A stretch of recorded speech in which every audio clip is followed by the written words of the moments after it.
Welcome, viewers. This is A Vision Media broadcast once again. We have another special show. What we do, we bring you guys hip hop, man. I mean, that the real MCs on this broadcast, we represent from the golden eras, and that's how we're going to keep doing it. Right now, we have this man. He holds a lot of weight with Wu-Tang Clan, man, affiliated. This man is definitely a part. He's family. This is Buddha Monk, the member, Wu-Tang Clan right hand muscle of O.D.B. And we got him here on the show right now. Peace, brother. How you feeling, man? Buddha Monk. Peace, God. Pleasure to be here, man. Nothing but a golden minute right here. You know what I'm saying? That's right, man. You know what's crazy? Yeah. You sound like O.D.B. a little bit, man. You know what I mean? Just like you, man. But I think you be around greatness, you talk like greatness. You know what I'm saying? That's right, man. I definitely thank you, man, for coming on to the show. And I know you had to take out some time for me for your busy schedule, and you did it. And I thank you for that, bro. Thank you for that. Yep. So we just gonna walk down memory lane like I always do, and bring it up in the middle, and take it out from there. You know. First, I like for the guests to know, you released The Prophecy. That was in 1998, right? Right. And the unreleased Chambers in 2008, correct? Right. And a bunch of singles, man, like To Be Real, that's in 97, Wu Chronicles Chapter 2, Life Schemes, Visions of the 10th Chamber was 2000, right? The year 2000. Yes, it was. And yeah, so I just want you to take me back, man. I want to go back. Can you walk me through the story or the message behind the name Buddha Monk? Buddha Monk came from the true and living himself, O.D.B. He gave me the name. Okay. We were at a video shoot, me, him, 8-Ball, E40 and everybody, and we was in the studio. We had went to Cali. At the time, I was known as Master E. People would call me L because I DJ'd and everything. So we getting ready. We did the songs. The next day, Dirty's like, I gotta get this name for you. So I didn't know he was thinking about it. So he's shooting the remix part. We did already the Shimmy Shimmy Y'all video. Now we fly out to Cali to get with E40 and the rest of them. Yeah, E40. MPA, 8-Ball G and all of them to get with them and hang out with them. And they doing the remix Shimmy Shimmy Y'all. Wow. And he's on thing and he's like, they rhyme and then all of a sudden Dirty just stopped the music. It's like, hold up, stop. Your name is Buddha Monk. Memorize it, know what it means. You know what I'm saying? From front to back, Buddha Monk, that's your name. And he gave it to me just like that. Wow. Because it took him a while to figure out what name he wanted to give me. And so once he figured it out, he stopped it. In the middle of the video shoot, he stopped just like that and gave me the name Buddha Monk. And then from there, which was perfect because everything that consists of Buddha Monk, that I was already doing and I was already that person. So I didn't have to like act it or be something that I really wasn't. He was already connected. And that's what I like about Unique. When he was giving everybody their names, he showed me that. So when I started dealing with artists, I would give artists names that applied to them and who they were if they didn't already have one. Okay. So if somebody say, yo, my name is let's just say somebody say my name is Just One, right? I would be like, Just One, as long as it's okay like that. Mm-hmm. How about just a second of Just, switch it around a little bit so it sounds more flowable, you know what I'm saying? Second of Just instead of just seconds. Because you can say just seconds and some people are like, but a second of Just, you know what I'm saying? You only getting a second of me to see me come do my verse and go. That's right. So Dirty was still that in me. Wow, so Dirty O.D.B, rest in peace, he gave you the name Buddha Monk. Right. And how was it when he first told you about the name? Did it catch you right then and there you had to think about like Buddha, like Nah, because I knew I was learning from one of the greatest, and you know, we were already friends. We grew up from yeah, childhood, yeah. so just for us to be together all those years, be separated for a while, him go do stuff, starting to build a Wu-Tang, and me building my my my legacy of DJing all around the world and everything. And then I was also doing hip hop and R&B. I was singing at the time. You know Oh what I'm saying? yeah. I was with a group called Flamboyance. Oh wow. Okay. Yeah. Yeah. I You know what think I'm I heard of saying? Flamboyant. Yeah. Right. And that at that time, we were too short. We were like 2 points short of going, because we went to this tournament with Boys to Men and Shy and all of them. And Yeah. all of us used to all be in the same little spot singing for these different people.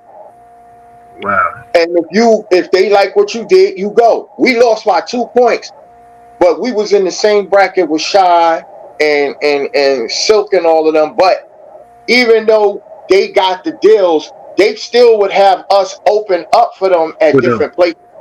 You understand what I'm saying? Yeah. So, but the labels chose them, but the people who was pushing us and had us keep coming to these seminars where artists sing and everything, they loved me and my boys and all of them. Dave and them was another group. It was 3 of them and it was 4 of us. So they would have us come to all these places and perform, and we would always meet up. It was like, yo, they the headliners, but all of us gonna go in here and murder it with them, and people gonna start recognizing who we was. Dirty happened to come one of the shows to see them and saw me on stage like, that's my nigga. Like, he yelled it across and everybody was looking at us. And then from there, he came to my house one day. He heard some music outside. He didn't know who was playing. They said, oh, that's Buddha up there. He said, word. And he came and brought me the record, After the Laughter, which Yeah. Yeah. was on After the Laughter was on one side. That was the single that Rizzo was gonna go for. But when I heard 36 Protect, Chambers, I was right? like, nah, this is the single. This is before Yeah. they even got to deal with Loud Record. Well, so after the laughter was on 36 Chambers, right? Return Yeah, at 30. yeah. Check the script. Yeah, it was on there because that was supposed to originally be the single, but then when all of the people like Funkmaster Flex and all the other DJs, Yeah. Red Alert, and everybody started hearing "Protect Your Neck," Okay. that was the single for everybody. It was the single for me too because I was already promoting it and pushing it in clubs and around mad neighborhoods and other cities and towns before it even hit the radio. Yeah, you was already So doing that's what really made them get a jump start on it. You know, just with me DJing and other DJs that they knew and I knew. You know, it. good Stretch Beaver and all Stretch Vito and all of them. You know, Yeah. it did what it did. So why wasn't you on Protect Your Neck? Like, because I know you was a part of it at that time. You was rolling. You was with Yeah, O.D.B. well, Wu-Tang had their members. Their members were their members. Their 9 or their 10 or whatever they wanted to have was their dudes. I Okay. was Dirty's partner. My dedication and loyalty lied to the Zoo. Okay. So they had the Zoo already built up before me. Like I wasn't the general at first of the Zoo. I was just working for Dirty. Okay. Dirty one day just came and got me and took me to the studio and told RZA and them, because we had a discussion about certain songs, and I was like, that should be the next single. And RZA was like, well, who that? And Dirty was like, that's my boy Buddha. But he said but he at that time I wasn't called Buddha yet. He said, that's my man. He gonna be with me. He gonna be at the studio with me. He doing everything with me. I'm looking like, you didn't even ask me, nigga. You just Yeah. told this nigga. I'm like, oh Yeah. shit, I'm a part of Wu-Tang now. Like, this is, I didn't expect this. But Yeah. I seen what they had in the studio. Like, I had heard all the joints before they even came out. So I I know. knew it was gonna pop. I knew it was gonna pop. You know? But Wow. Dirty, me and Dirty would always go to the side later on, and I would tell him certain things that they should do and shouldn't do. And Yeah. that's why when I would tell Dirty, then him and RZA would have a conversation, you know what I'm saying? And then I would hear what I said within what they did by telling Dirty, because he would tell RZA. Wow. But RZA would never, you know, it wasn't like he didn't want people to know it was me and nothing like that. He just, it was him and Jizza and Dirty and them. They had their way. Because they are family, right? RZA, Jizza, and O.D.B was already doing their thing. They cousins. Yeah, they all cousins. Okay. The family's big. The family is huge. But here's the funny thing: within the foundings of the family, you can find out your family later, because like their traits lead back to the same traits as mine. My mother's original name, my mother's last original name, and my grandfather's and my grandmother and my great grandmothers and all of them, they're Shinny Cop just like them, and they're the Joneses and we're the Joneses. Oh, okay. Okay. Our Jones legacy bloodline is from Birmingham, Alabama. They're from down south too. You understand what I'm saying? Yeah. All of us are from the south. You no matter what, 95% of the population is made from the south. That's right, and we all connected some kind of way. Right.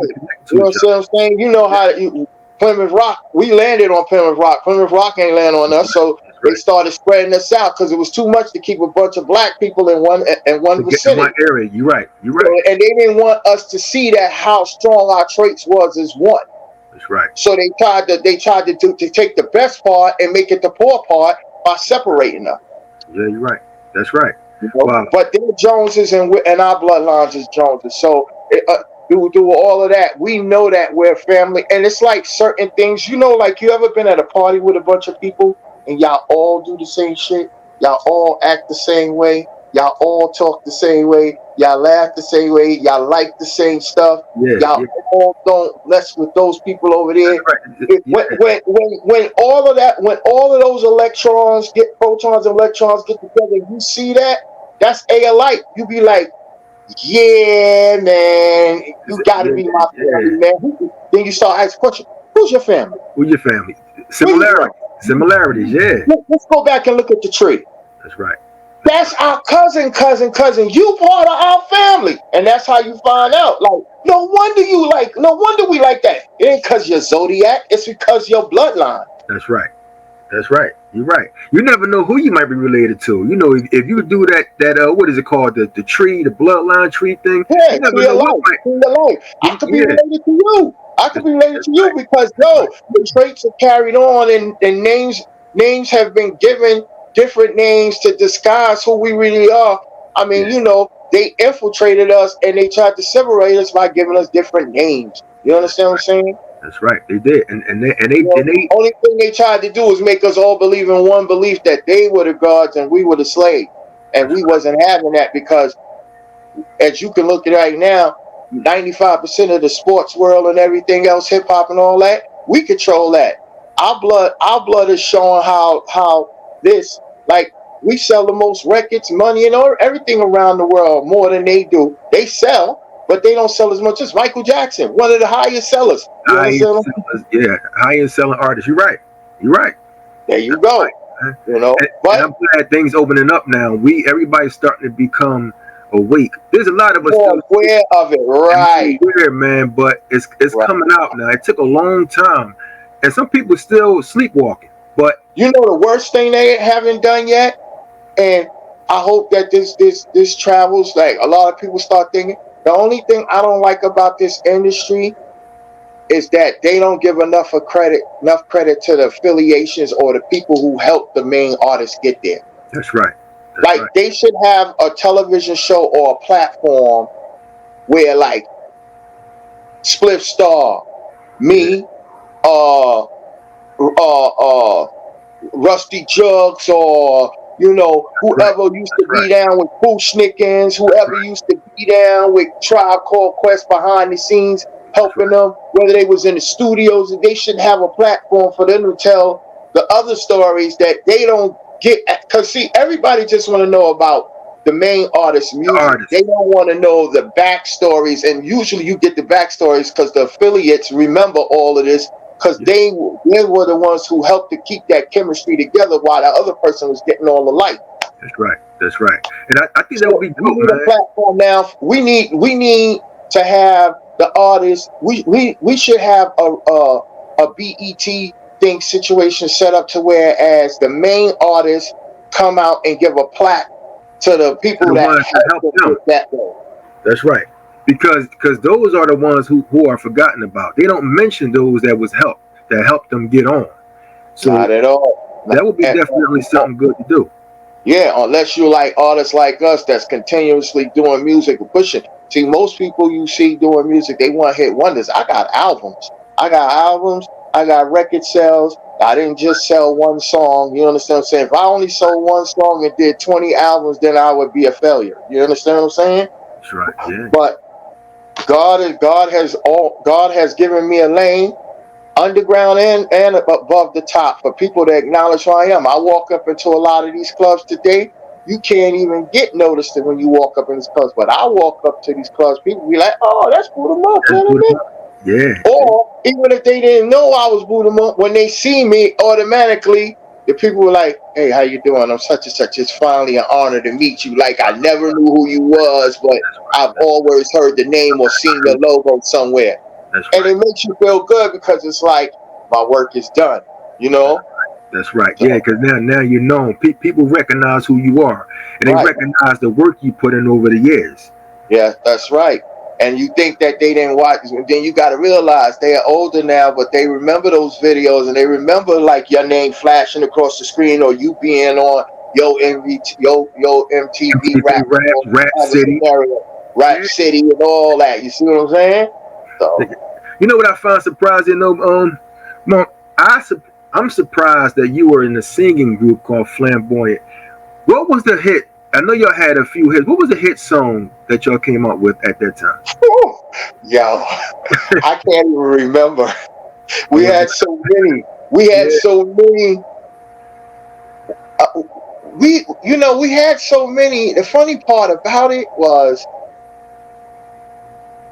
Nancy knows all of the names of the songs. I can't even. I've done so much work around the world. I can't even remember my own song. yeah. You can't go back and listen to it, but do you listen to some of them sometime? I don't even have them because Funny crap. at one time, like how every good artist do. RZA lost stuff in a flood. I Yeah, lost stuff in the store. I lost stuff in the storage because of a girl. I told her to pay the bill, and she went and didn't pay the bill, and I lost some of my music. I lost some of the fucking ADATs and stuff like that with all of the flamboyant music. Like yeah. one of our favorite songs to sing though was Se você não more sayana fete que tu no more kind chiwa. Yo, we used to sing that all the time. That was like our warm up before we get ready to sing like Shy and all of that. Yeah. So what happened? Never leave me lonely. Yo, we used to get busy, bro. But now I sing a lot and some of my hip hop and all that stuff. And I was going to ask you, once you start going into the hip hop, when you start rapping in that area, did you ever go back to R&B while being with the Wu? Did you ever go back just to do a little singing, or you just stayed in that lane? No, even now I do R&B. Back then when I was with the Wu, I was still doing R&B. I still sing. You know what's the funny thing though, bro? Mm, I'm gonna tell you something that's gonna bug you out. Everybody in their mind, when they hear my R&B music, they wish I would have pursued R&B more than hip hop. the hip hop, okay. Right. But here's my thing, because they love the way I sing. Like if I sent you some R&B joints right now, you'd be like, yo, Buddha, you should really. Go back. Cause like I'm hearing all these other cats do stuff, but Buddha, you should do R&B. And the funny thing is, I'm still working on a couple of R&B projects that I worked on. I did some. I also got some Christmas songs I've done. You know what I'm saying? And the funny thing is, like working on it, you feel so happy with it, you love it so much. But it's just that every time I turn around, I get a calling for hip hop. You know what I'm saying? Like I didn't like the fact that everybody kept trying to tell me I should, I should do more singing than hip hop Yeah, because I yeah, knew I was nicer than a lot of dudes that people were hearing, that's right. and it That's would make me mad. And so I would just do mad songs of hip hop, put them out. And you know what's crazy? A lot of stuff that people didn't hear then, now that Facebook and TikTok and all these other platforms are taking your music and putting them there, Yeah. people are like, yo, I didn't know you had that many hits. I didn't know such and such. Yo, man, like, yo, you're crazy. Man, yo, when is your next down? It's like, when is your next album or when is your next project coming out? And then when you see me do a new video and put it out, like we just put out Welcome to the Zoo. We just finished doing that song. Yeah. So now we got that new anthem out, and now everybody, like, they hear the other two artists, they love them to death, but then people really like, yo, Buddha, I don't know, bro. Seem like you murdering it. You know, I'm like, Right. I've always done that. It's just that it took you time to catch on who I was, because at first, if you saw me on a song with Buster, y'all would pay Buster the moment, because Buster is Buster. You understand what I'm saying? That's right. But that happened with Jay-Z and everybody, because Jay-Z, when he was first doing I'm the Miggity Higgity Miggity Rap, people was like, yeah, they liked it a little bit, but they didn't pull to it. It's when he got famous that they went back and saw all his old music and bought all his old music. Yeah, exactly. When they caught up to it. That's basically the same shit happened to me. Wow, well that's something new to me, and you know that I used to be a singer in a singing group called Flamboyant. That's something new to me, you know. And now I want to let's go back to the days. Let's go back to the days when you was a DJ. Can you take me to the moments, man? Sure, I'll give you one. Well, we had Flamboyance. We went and did the Dirty came to my show. Here's where Dirty got shot, because Dirty was going to his cousin's house. Yeah. And they were having a party. He was, by this time now, Wu-Tang is starting to get noticed. They're on the radio, everything. He comes to the house, and he hears the music from outside. Be like, yo, whoever that DJ is, he up there, he killing it. So he gets upstairs, because you know, there's a DJ. So you know, if there's a DJ, what's there? There's a mic. That's right. I'm old dirty bastard. I'm going to let people know in the hood before we get famous that I'm about to be one. And he came up there. He's like, oh, what up? I'm like, yo, what up? And I'm letting the music play. And so next thing you know, he said, yo, you got a mic? So I gave him the mic. He said, can I get a Wu-Tang? And everybody started doing it and stuff like that. So he raps, right? Now he rapping. I'm DJ scratching. And he going crazy. Check out the scenario, though. How the transition happened was he got off the mic. He said, can you get on the turntable? I'm like, what? This is craziness. Because I'm looking like, oh, I know you always rap. I never knew you DJ. He got on the set. He murdering it. I said, yo, pass me the mic. And I start rhyming. And that's when he was like, yo, he stopped scratching and everything. And he just left the beat running and heard how I was murking it. He was like, yo. It's on. Yo, what's up, man? I ain't know that. Yo, you ain't just gonna be in the studio doing that. Now you're a part of the Brooklyn Zoo. I want you to be a part of the zoo and stuff like that. I didn't even know you rap like that, Buddha. Because when we used to stand on the corner of Franklin Avenue with Uncle Pete and all of them, we all used to be some like we used to try to copy I Only Have Eyes for You and all that. We try to do all that stuff. Going to there was a store, you go down 3 steps and go inside, and they would stick the 40s in their pants and everything, come out the store, stand on the corner. You just robbed these niggas. Now you standing on the corner, open the 40s, drinking them. Shorty shit staining all of them. You know what I'm saying? Murdoch and all of us. So God bless the dead, 12 o'clock in Murdoch. But and we'd be sitting there drinking, and Uncle Pete and them start showing us the little dances and stuff they doing as they singing, and we start trying to do it and learning. Okay, now we on stage. We remember what Uncle Pete and all of them was doing, and now we applied all of that to who we are today. You know? That was dope. That was dope, man. And just by all of that, man, you and O.D.B growing up, and also you being affiliated with Wu-Tang. You know, when O.D.B, when he went to jail, right before he got signed with Rockefeller, right? He was in jail first. And he was down here in Philly, locked up. How often did you visit him when he was in prison? And how was the conversation if you did visit him? What did y'all Now, actually talk about? the funny part was when you saw the videos, they tried to make it look like it was just Jared going to see him, or you know, like I connected Jared to Dirty's mother, and then Dirty's mother and Jared would start talking, and then me and Jared went a couple of times, and even we got snowed in one time, and I had to go to the Zoo Fatal Polydon at the time. I call them Zoo Fatal now, but back then they were Fatality. So I had to go to their house because me and Jared got snowed in. So we were getting snowed in, and we went up to the jails to see him one time, and there was so much snow that they shut the jail down. We had to turn back around, and we paused out. We paused out for a couple of days in Albany, and that got me to know Jared more before I decided to take Jared to Dirty's mom. Okay. You know what I'm saying? But I would go see him and talk to him and visit him, and he was always happy to see me. You know what I'm saying? And every time he saw me, it wasn't like he would just give me things to do, a list of things that I would have to do. So when I leave, I could prepare stuff for him out here in the street, Oh, okay. or go make sure the kids were straight. Yo, go grab these checks from Rizza and them. Take this to Shaquita, or go do this and go do that. Like I was so loyal, bro, that, and this is on my mom's who just passed last year. I never stole a dollar from nobody, and I never stole from him. So it was easy for him to say, "Here, take this 20,000 and take it over there."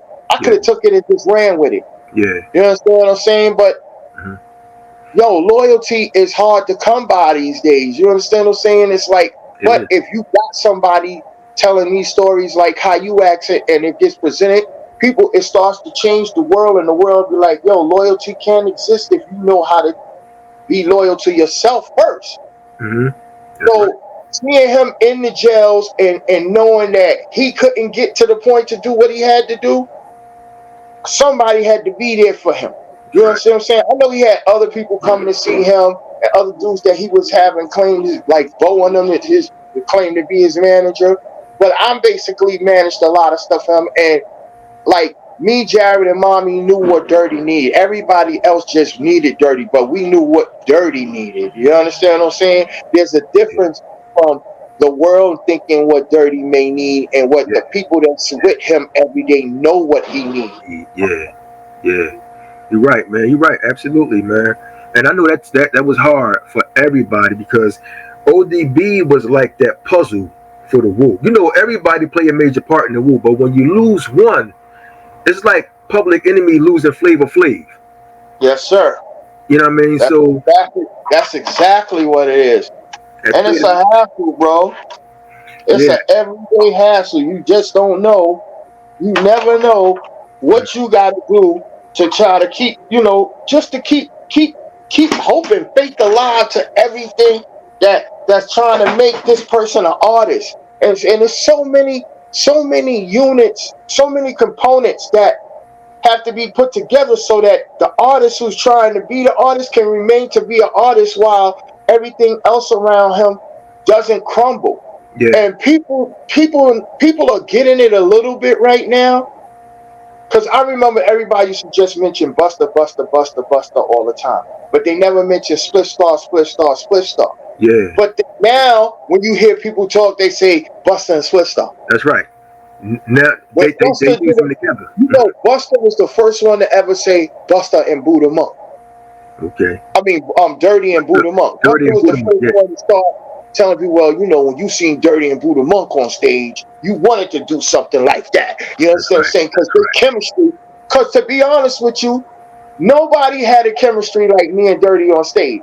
And when everybody started seeing Dirty come out and performing, they wanted to be successful artists on stage too. So they would watch me and Dirty go at it. That's right. And then they would do it. And then when we would go watch their shows, we'd be like, that's us right there, right? There's a little bit of us in that right there. There's a little bit of us right there. Yeah, that's right. We did that. Because the 90s was just everybody rapping and some people behind them singing and dancing. It wasn't really like your ad-lib guy. Q-Tip and them didn't have their ad-lib guys like that, really. They had just the three guys who ever rap with each other. You That's it. understand what I'm That's saying? it. And they help each other out that way. Just them three. Right, Yeah. right. And they depended on each other, but at sometimes if they didn't show, your show don't feel like it should because you didn't have a back guy to back you up. But the thing I like about Wu-Tang, even though Wu-Tang was a group, when everybody saw that me and Dirty was the chemistry, if we all on stage, Method Man and them would pass me the mic to do the song with him, Dirty song, because I know his songs. It's like when Meth do his shit, he put Street Life on with him. That's right. That's right. That's right. You see what I'm saying? Yep. And that made us different, and that made it more valuable for people to understand who's that guy rapping right there. Like, and then all of a sudden, you sitting at home, you watching the video, and what do you see? Oh, your name come across the screen. Boot 'em up. You're like, oh, you know that boy. Yeah. You know how many times I sat there and waited just to see if I would get a little recognition or anything. Right. And then all of a sudden I see Boot 'em up come across the screen. That's right. Wu-Tang Clan. And I'm like, I remember the time when I first wanted to hear that my name either be screamed out by a crowd, but I used to stream, because I used to watch, like, I would watch Special Ed and Big Daddy Kane and everybody, and like one day I'm gonna be like them. But whoever thought that I was gonna be rapping with them or rapping next to them? Right. That's right. And when it came true, I was sitting there blown away, like, yo. But I used to dream and sleep, and one day I heard my name scream on the stage, and the way that the lights came, and when that day happened, I remember it clearly. It was a show me and Dirty did in Europe, and he wanted me to finally start performing my songs after we had got a couple of songs of mine mixed. And I went on stage, instead of what's going on together, instead of him paying them to have other opening acts, I got paid to be the opening act. Okay. And then as I got on the stage, people all screamed my name, Boot 'em up, Boot 'em up. And from that moment, I knew that this was my destiny. That's right. That's right. You hear your name with, like, what is about almost 50,000 people or more? Definitely 50. There was 50,000 to 60,000 in this arena place out in Europe. I think we were in Germany. We were either in Germany or Slovakia when it happened. And I'm telling you, bro, oh my God. Wow, man, that's dope, man. The greatest time I've heard a yell. I've heard a yell. Yo, I'm gonna tell you something that's gonna mess your head up. You know, when you in a crowd of 60,000 and they yelling your name, it sounds strong, but you know there's so much air and it's space and the gaps open. Well, I did a party one time on a two floor house, but they can hold like 150 people to 200 people in their house, right? The floor was rocking like this. I go up the stairs, I walk in with my shorty and my homegirl. She came with us we were all coming from Massachusetts, and we walk into this party out in Freeport, Maine, and all you hear everybody going, Wu-Tang, Boot 'em up, Wu-Tang, Wu-Tang, Boot 'em up, Boot 'em up. And the floor is saying my name going in. And you know, you're all sitting there, and it felt like there was 10 million people in this room. And I'm like, this is bigger than being in a place that hold 80,000, you know, 50,000, you know what I'm saying? So I'm looking, and the girl turns around, looked at me, I said, oh, now you get to understand who I am. And she looked at me like, you know, she heard people tell her who I was, but for her to come out that night and see that happen, it was unbelievable. It was epic. It was epic. It was unbelievable. And for her, it was like the greatest thing of her life. To this day, we like the best of friends. We hang out, not sexually, none of that stuff. We just, you know, she talked to one of my boys off and on, but, you know, we stay in contact. You know, her son is like my nephew, you know what I'm saying? So I'm saying, like, I don't just take this ride by myself. If I could take it with people that's loyal and know what it means to do this, then I'm with you 100%. You know, I pay for your passport, everything. We out of here, you know? But Not everybody is a grateful learner. You know what I'm saying, to what it takes to have a positive vibe and be, you know, humble. You know, That's right. nobody don't know how to. First of all, stay in your motherfucking lane. That's what I should just say. Make Mm-hmm. it short and simple. People don't know how to stay in their lane and don't know how to soldier. You understand what I'm saying? I was a soldier. I was a soldier. I was a general, but I was a soldier because not only did I have talents and I added on to what a person was doing. I knew my position and I played it well. That's right. You know what I'm saying? There was no acting in it because my moms taught me how to be with people in this world. If it wasn't for my moms, I wouldn't have been able to play that position so well. That's right. Wow. Wow. You know? Yeah. And my brothers and my cousin wives and all of them, they taught me that form and fashion of life. And the mailman and the guy who played golf. I used to sit around with the older cats, bro. I never hung out. I never had a young life running around with kids. I would sit with old man and man say, sit down. And Miss Pauline would go across the street. She coming in and she's like, "You gonna teach me tennis next week, right?" He said, "Yeah, she can teach tennis." He said, "Yo, you cooking? I'll be over later." He said, "You see that, son? That's what you looking for Yeah. in life, with women to offer you to come over and chill with them." This and the mailman, the girl was like, "I lost my mail, but it might be in this box, but could you come when we get it? So I'm gonna see y'all later." I caught on what that meant, you know what I'm saying? Yeah. But then later on, you sitting back with the old guys and they talking about their situation and how they treat the woman and everything, and it made me different to one how I wanted to be with a woman when That's I right. get older. That's right. Even I was treating the young girls like that, even though they were cheating. I was like, you know what? Shoe fly don't bother me, Yeah. Yeah. you know. And to Yeah. this day, it works. Wow. Wow, man. Them stories, when you can go back and tell that, man, it's amazing, like, the things that happened to you and where you are now in life. Because basically you can write a book about everything that happened back then as you was coming up with the Mhm. Wu, your solo stuff, everything that happened with the women. You can write a book Well, about there's that. one book out now already.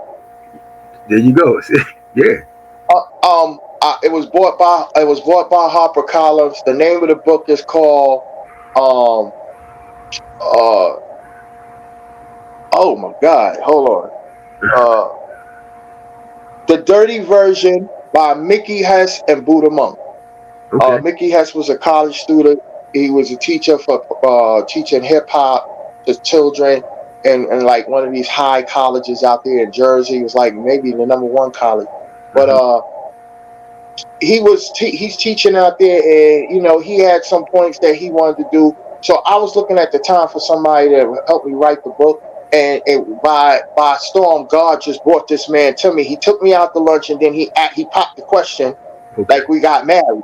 You understand what I'm saying? And I was like, I do. You know what I'm saying? And then we went. He would call me a couple of days and get a couple of things over the phone and write some stuff down, and then he went to this lady, Barbara, and Barbara and him started shopping. A Hmm. year went by, and I was like, I'm on some other things I'm working on. I'm about to hit this tour, and I had to stop because now there's a bid war for this book, and I didn't know about it. Everybody else was 6,000, 7,000. HarperCollins was like, yo, I'm not bid warring with everybody. I am getting this book.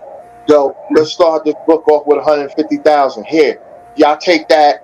You know what I'm saying? We out of here. I just want this book. Because what Buddha and Mickey Hess is talking about is totally different. Because everybody else was just trying to go on the fact of what happened to him with the drug situation. We went on his life, what he was like, what was some of the things he did in the street, and Yeah. like what did he like to eat. Some people didn't even know he liked now ladies and this and that and that, and we bought all of this, but we made it exciting, and Yeah. and then the stories about the studio and what was going on, and like, what I'm saying, him doing songs with LL and everybody, and what happened and why the song didn't never happen. That was what I brought in this book. And so they wanted to buy the book and then try to shaft me out, and then gave the deal to Dirty's girl, but everybody didn't jump on board with the idea of it. Oh, okay. Okay. Wow. So the book is already out. And where can you Now get this the book book is out, yeah. It's at? called The Dirty Version by Buddha Monk and Mickey Hess. and it's Harper Collins was the publisher. Where can you get the book at? All over, Barnes and Noble, ebooks, everywhere. You can get hard copies, paperbacks, and everything. Okay. How was your take on, or your opinion, when again O.D.B, when he signed with Rockefeller? How did you feel about that? I was happy. I was happy because there was a lot of times he felt that he wasn't getting his just reward just being part of Wu-Tang. Okay. Not that like there was a problem. He just wanted to go further. That's all. It wasn't like, because the Abbott is the Abbott. You can't take from that. You understand what I'm saying? But Dirty wanted to spread his wings, and he felt like the only way he could spread his wings and make sure that whoever was behind him was going to spread their wings, Yeah. they couldn't come. They couldn't be under a contract with the Wu-Tang Clan situation, because RZA had his artists, his brothers and cousins and sisters and nephews and nieces and family, Jizza and everybody else they had to take care of. So that would have been too much weight over there for them to acknowledge what we needed. So Dirty wanted to do something on Rockefeller so that all his niggas could push through, and we didn't have to go through conflict with them to get our life. Okay. You know what I'm saying? Okay. But it was always the plan for him anyway, that because he wanted, if Dirty would be here right now, somebody would have been and gave him his own label for artists. Okay. You understand what I'm saying? Yeah. Like, but the way that was the thing for me, the way people were portraying a lot of stuff online and everything, it was going to be hard for people to want to put money in his hand to make a decision like that to give him his label, because they thought with all of the little jokes and the unstable shit that people was writing, it made it think like, yo, he's not a good person to, the way to balance and giving a bunch of to trust with a lot of funds to make something happen. Yeah. You understand what I'm saying? So those things was in the balance of things not happening and coming to life. So then when they had Jared, they knew that they can get it. But at the same time, Dirty had got out of jail and still yet didn't feel like he was free yet. Even though he was out, he wasn't free, because the parole still had him on a brace. So now he felt like he was being controlled by the government. Here I am now, I'm home, and I'm still being controlled by the government with a bracelet on my leg. Yeah. A lot of things play the balance of people's lives, and it takes your energy, and you get lost.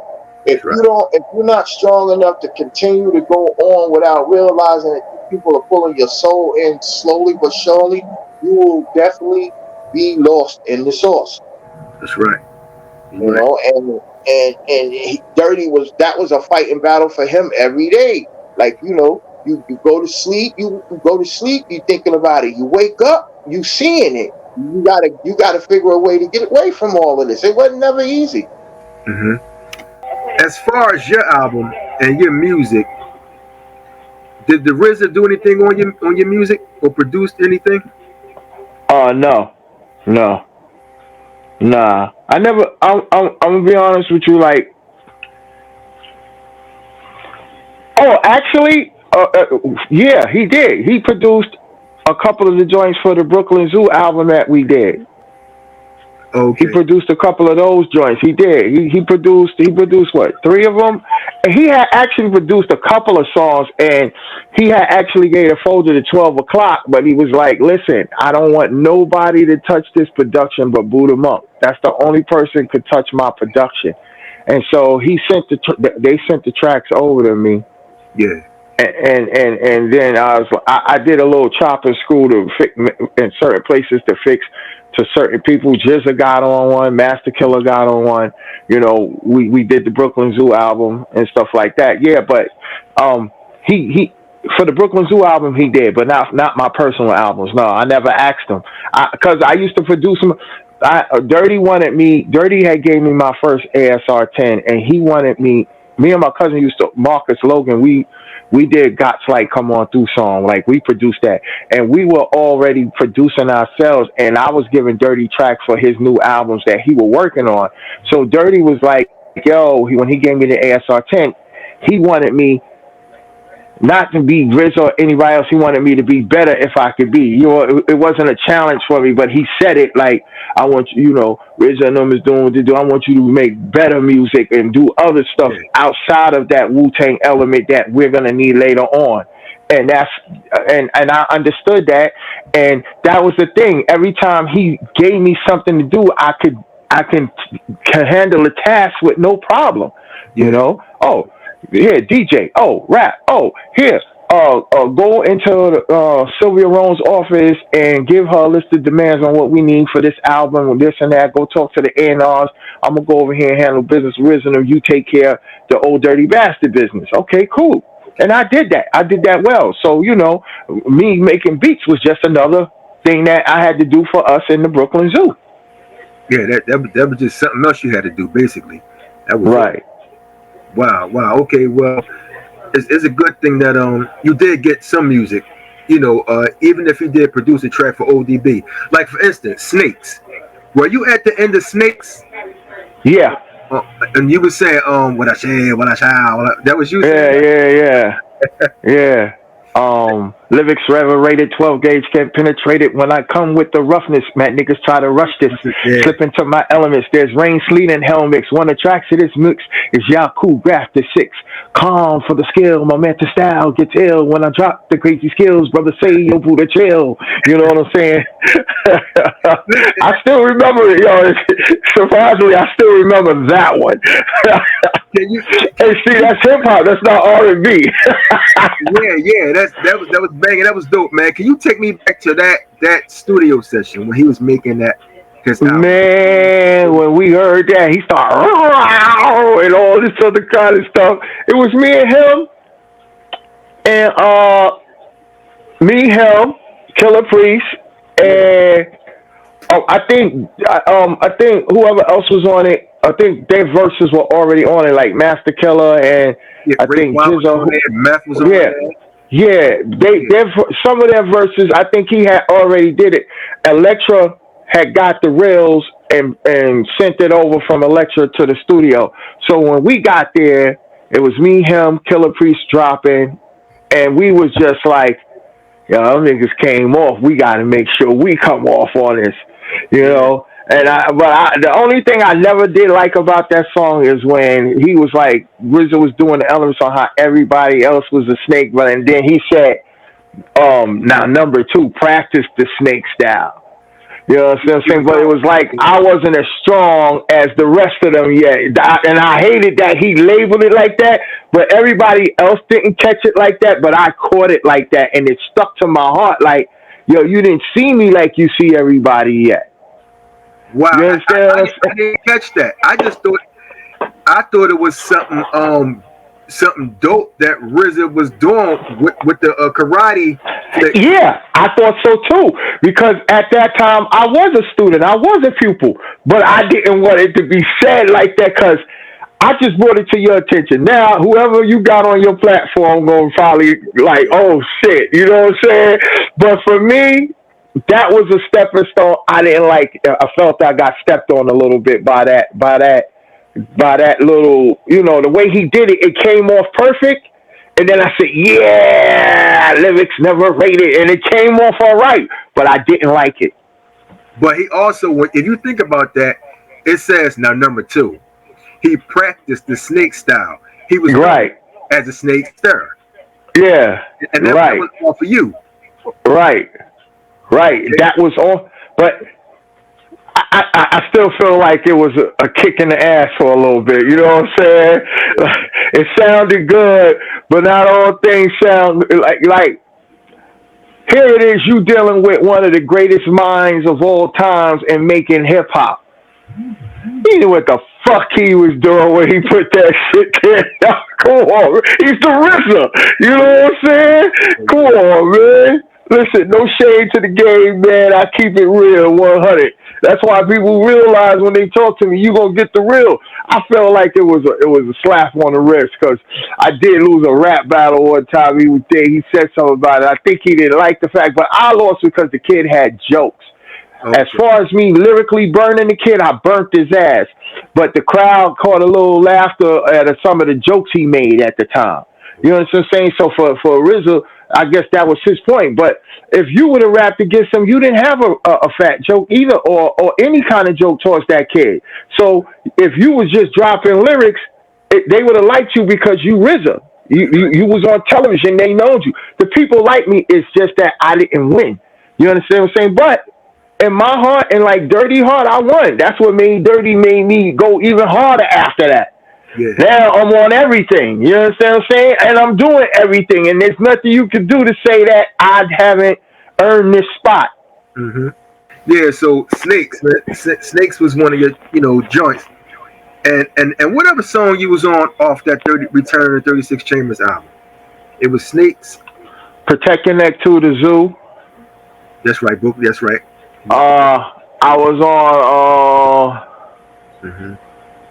on Going Down.